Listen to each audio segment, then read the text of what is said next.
सरसों फसल की ताजा स्थिति, उत्पादन, डिमांड सप्लाई और प्राइस आउटलुक के इस खास शो में आपका स्वागत है। मैं हूं कमल शर्मा। मोलतोल इंडिया के इस शो में सरसों पर बात करने के लिए हमारे साथ है मस्टर्ड ऑयल प्रोड्यूसर्स एसोसिएशन यानी मोपा और मरुधर ट्रेडिंग कंपनी के अनिल चतर। अनिल जी, आपका स्वागत है। नमस्कार सर। जी, अनिल जी, देश भर में इस साल सरसों की बुआई जो है लगभग पिछले साल के समान 100 लाख हेक्टेयर के करीब रही है। फसल की पोजीशन अभी अलग अलग राज्यों में कैसी है, यानी ग्रोथ स्टेज किस तरह चल रही है?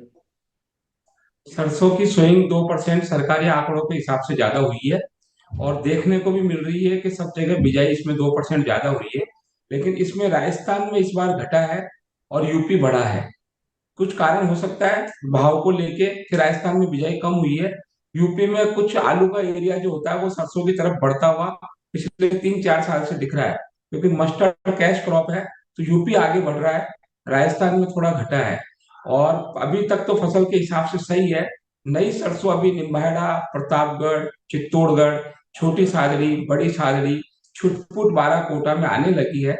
उसमें किसी तरह की कोई शिकायत नहीं है, निरोगी है। लेकिन ऑयल कंटेंट जितना शुरू शुरू में आता है जी। उससे 1-1.5% देखने को कम मिल रहा है।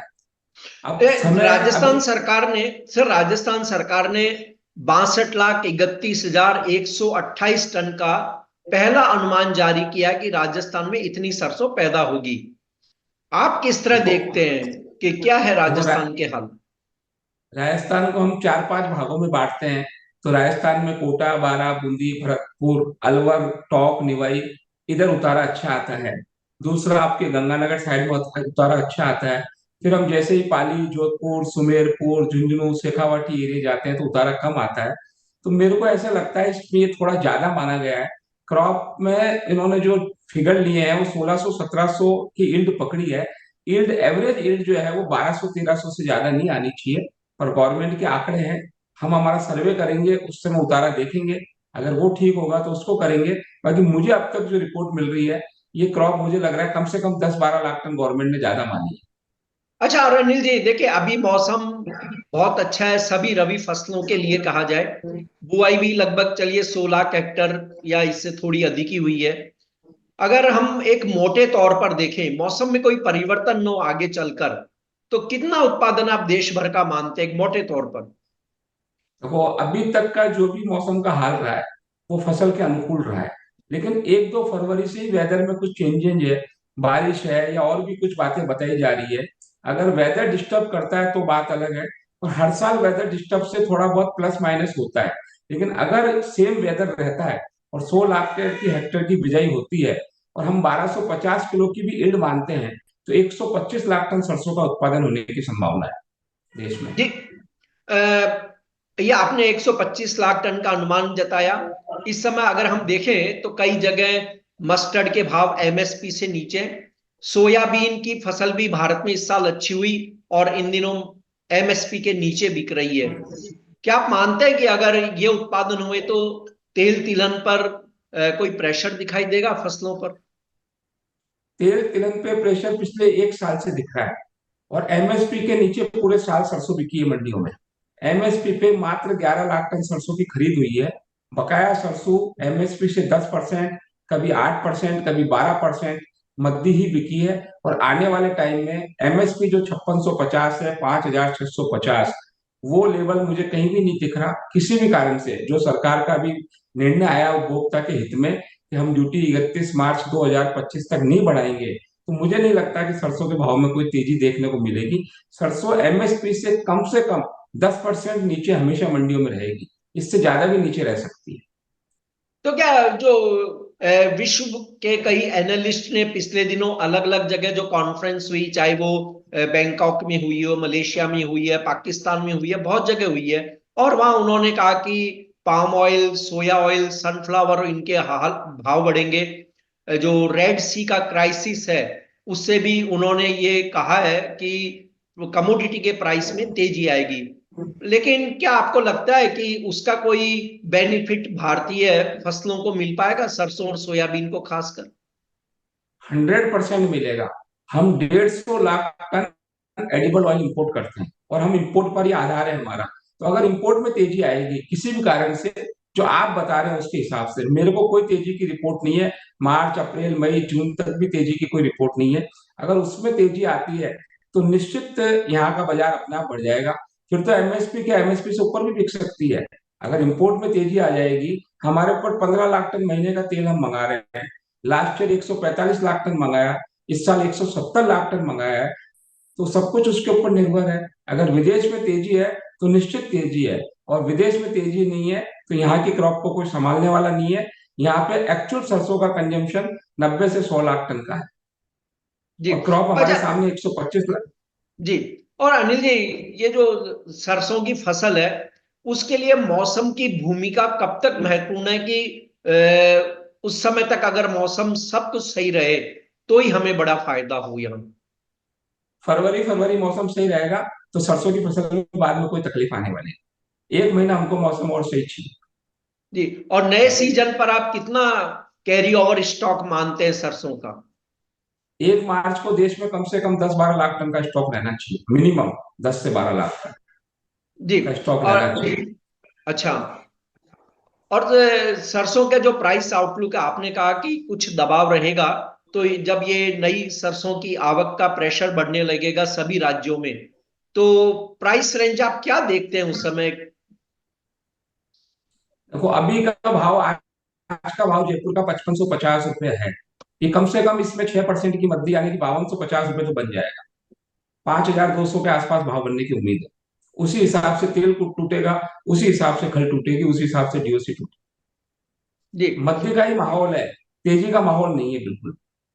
जी। और ये जो सरकार ने देखिए पिछले साल 12 लाख टन लगभग सरसों की खरीद करी। अभी तक की जो खबरें आ रही है, उस तरह कहा जा रहा है कि 25 लाख टन तक की भी खरीद सरकार कर सकती है, ताकि किसानों को कुछ लाभ मिले। आप क्या मानते हैं कि प्राइस कैसे सही हो कि किसानों को उसका लाभ मिले पूरा पूरा? अब 25 लाख टन सरसों 5650 में तुलने से 100 लाख टन सरसों का क्या होगा? 125 लाख टन जिसने पैदा किए किसान ने, 125 लाख टन को सही मिलना चाहिए मूल्य। उसके लिए गवर्नमेंट कुछ प्रयास करे, ड्यूटी में और कोई तरीके से फेरबदल करे, बाहर के तेल और हमारे तेल एक साथ मैच हो गए इस तरह का काम करे। जो सोया मील, जो मस्टर्ड मील एक्सपोर्ट होती है उस पर इंसेंटिव देवे, कुछ ना कुछ ऐसा करे। उपभोक्ता का सोच लिया, किसान का 125 लाख टन का सोचेंगे तो ही हम आत्मनिर्भर बनेंगे। नहीं तो ये इस साल 2% बढ़ी है, अगले साल 10% घट भी सकती है। राजस्थान का एरिया घटा है, इसके पीछे कोई ना कोई कारण होगा। नहीं तो आप देखो, एक साथ 85 लाख टन की क्रॉप हमको 115 लाख टन देखने को मिली थी, और 115 वाली मैक्सिमम 120-25 देखने को मिल रही है। जबकि इस बार तो हमको 140 पे पहुंच जाना चाहिए था। तो अगर गवर्नमेंट दो तीन चीज करे, ड्यूटी आयात ड्यूटी में कुछ चेंज करे, एक्सपोर्ट जो डीओसी होती है उसमें चेंज करे, फ्यूचर ट्रेडिंग जो बैन है उस पर कुछ एनसीडीएक्स के धारा चेंज करके, एनसीडीएक्स की जो भी कुछ चेंजेस है उसमें वो जरूर करे। सर्किट जो 4% 6% के जो गलत धारा बनी हुई है उसको चेंज करके करे, तो मुझे लगता है कि शायद इस उपभोक्ता को भी तेल मिलेगा, किसान को भी पैसा मिलेगा, और उद्योग भी चलेगा। वरना भी 1-1.5 साल से तो देश के 40% उद्योग बंद पड़े। जी।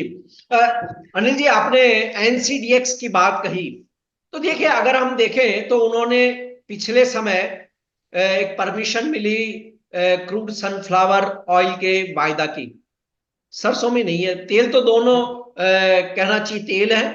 और सनफ्लावर भी हम बहुत बड़ी मात्रा में इंपोर्ट करते हैं, हम सोया भी करते हैं, पाम भी करते हैं, पर उनके वायदा रोक दिए गए, इसका वायदा है। और आप लोगों के संगठन ने ये लंबे समय से सरकार से मांग उठाई है कि हमें जो विदेश से हम सारा, क्योंकि हमारा सारा खाना पीना विदेश पर निर्भर है तेल के मामले में, तो हमें हेजिंग मिले, हमें उसका फायदा हो, किसानों को फायदा हो। तो क्या आपको नहीं लगता कि जब क्रूड सनफ्लावर ऑयल में परमिशन दे दी गई, तो सरसों से परहेज क्यों? इसमें दो बात है, गवर्नमेंट के दिमाग में एक बात है कि एनसीडीएक्स की वजह से तेजी मंदी आती है, वो चीज एक तो दूर हो उनसे। दूसरा ये है कि जो एनसीडीएक्स है, उनकी भी जो सिस्टम है एनसीडीएक्स का, सर्किट का, लिमिट का, वो एक दिन में कितनी तेजी मध्य आएगी। आप 6% ऊपर का सर्किट लगा देते हो, 6% नीचे का सर्किट लगा देते हो, तो आम आदमी तो काम ही नहीं कर पाता। तेल लेने वाला आएगा, वो तेल लेके जाएगा, 6% टूट जाएगी, उसका तेल बेकार हो जाएगा।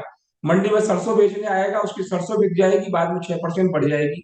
तो एक सर्किट लिमिट का दायरा तय करे, 2 से 3% की तेजी मत नहीं आवे। सरकार से दोबारा निवेदन करे कि इसकी वजह से पूरा उद्योग जो है वो इफेक्ट हो रहा है, पूरा तेल तिलहन बाजार इफेक्ट हो रहा है, सोइंग इफेक्ट हो रही है। तो मुझे लगता है कि रास्ता खुलने जैसा है, कोशिश की जानी चाहिए इसमें, और एक ही ग्रुप को नहीं, सबको मिलकर की जानी चाहिए। हमारे कोविड वाले भी कर रहे हैं, मोपा भी कर रहे हैं, और भी संस्थाएं कर रही है, पर बची हुई सभी संस्थाओं को इसमें कोशिश की जानी चाहिए। तो मुझे लगता है कि फ्यूचर ट्रेनिंग शायद चालू होने के चांस है। आपका सुझाव बहुत अच्छा है वाकई। जो अनावश्यक या अति जो उतार चढ़ाव है वो कहीं ना कहीं पूरे ट्रेड को ही नहीं, सभी चीजों को प्रभावित करता है। और अनिल जी, अगर हम सरसों तेल की बात कर लें तो सरसों तेल में इन दिनों कैसी डिमांड है और प्राइस आउटलुक आप क्या देखते हैं? सरसों तेल में पिछले 1 महीने से बढ़िया डिमांड थी। फेस्टिवल की डिमांड थी, मकर संक्रांति की, शादी ब्याह की डिमांड थी, वेदर की डिमांड थी। अब मेरे को लगता है 10, 5, 15 दिन के बाद में डिमांड कंटिन्यू रहेगी, भाव चाहे कुछ भी हो, लेकिन डिमांड सरसों तेल में बनी रहेगी। जी। और सरसों डीओसी की बात की जाए तो भारत से जो एक्सपोर्ट जो भी डीओसी हो रही है जिन भी ऑयल सीड्स की, उसमें नंबर वन है। किस तरह की आप डिमांड देखते हैं और प्राइस आउटलुक आपका क्या रहेगा इस पर? सरसों के डीओसी का एक्सपोर्ट अगर और बढ़ जावे, सरकार की तरफ से इसमें इंसेंटिव दे दिया जावे, तो सरसों के दाम कुछ किसानों को उचित मिल जाएंगे, और उद्योग भी चल जाएंगे, सॉल्वेंट प्लांट भी चल जाएंगे, ऑयल मिल भी चल जाएगी। तो मुझे लगता है मस्टर्ड डीओसी में भारत सरकार को इंसेंटिव देने के लिए सोचना चाहिए। जी। और अनिल जी, हमेशा मोपा का हर साल सीजन की शुरुआत में सेमिनार होती है, उनकी एक इवेंट्स होती है। इस साल सेमिनार कब होगी, कहाँ रखी गई है? मोपा का सेमिनार नहीं होता है, सेमिनार क्विट के नेतृत्व में मोपा का होता है। तो क्विट का सेमिनार इस साल दिल्ली में 16, 17 मार्च को हयात होटल में है, और दिल्ली में सेमिनार है। अभी तक 700, 800 डेलीगेट की बुकिंग हो चुकी है। मुझे लगता है 1,000 से ज्यादा देश भर से लोग वहां पे आएंगे। उससे पहले 15 फरवरी से क्विट और मोपा की मस्टर्ड की जो टीम है, वो अपने पूरे राजस्थान में, पूरे इंडिया में सर्वे करेगी, एमपी, गुजरात, हरियाणा, उत्तर प्रदेश। तो उसकी रिपोर्ट भी सेमिनार में रखी जाएगी।